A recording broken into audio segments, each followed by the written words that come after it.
सफलता के बाद विनम्रता क्यों जरूरी है?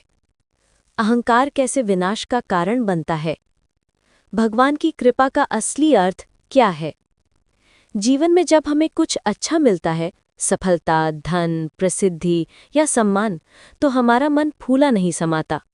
हम सोचते हैं कि ये सब हमारे परिश्रम, हमारी बुद्धि या हमारी योग्यता का परिणाम है।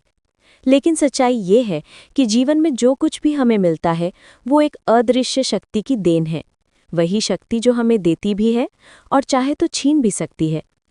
एक समय की बात है, एक छोटे से गांव में रामकिशन नाम का एक साधारण किसान रहता था।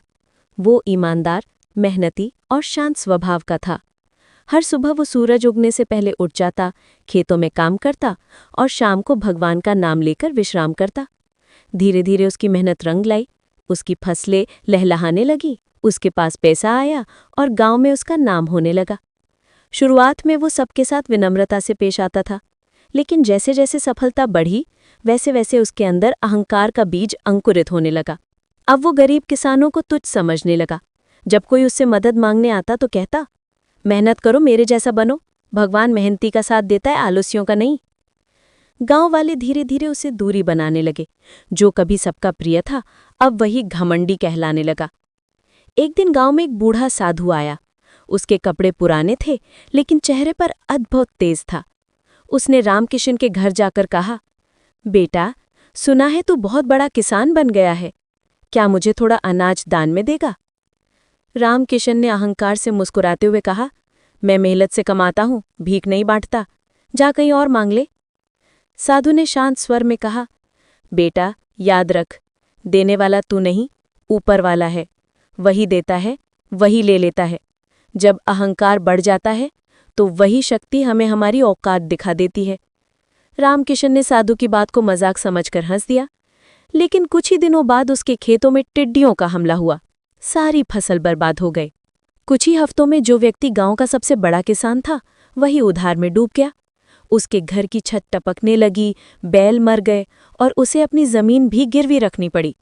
एक दिन वही साधु फिर उसके दरवाजे पर आया। इस बार रामकिशन के हाथ में कटोरा था। उसने साधु को देखते ही सर झुका लिया और कहा, महाराज, अब समझ आया कि देने वाला मैं नहीं था। जब तक उसने दिया तब तक सब ठीक था, लेकिन जैसे ही मैंने सोचा कि ये सब मेरा है, उसने सब छीन लिया। साधु मुस्कुराया और बोला, बेटा, यही जीवन का सत्य है।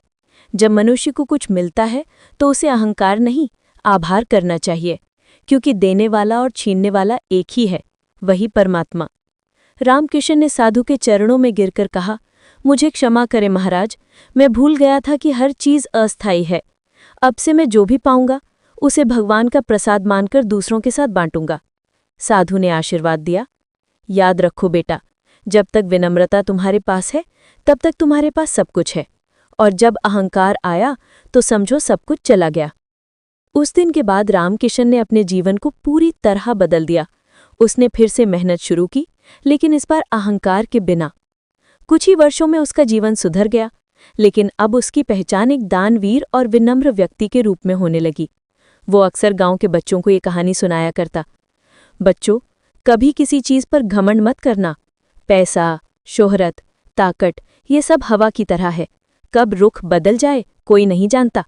जिस दिन तुम समझ जाओगे कि सब कुछ ईश्वर की कृपा है, उसी दिन से तुम्हारा जीवन सच्चे अर्थों में सफल होगा। वो आगे कहता है, और अगर किसी दिन तुम बहुत ऊंचाई पर पहुंच जाओ तो आसमान की तरह झुको, पेड़ की तरह फल दो, नदी की तरह बहो, क्योंकि अहंकार वो आग है जो इंसान के अच्छे कर्मों को भी जला देती है। समय बीतता गया, लेकिन रामकिशन के शब्द गांव के हर व्यक्ति के दिल में बस गए। अब गांव में हर कोई सफलता पर विनम्र और असफलता में धैर्यवान रहने की कोशिश करता था।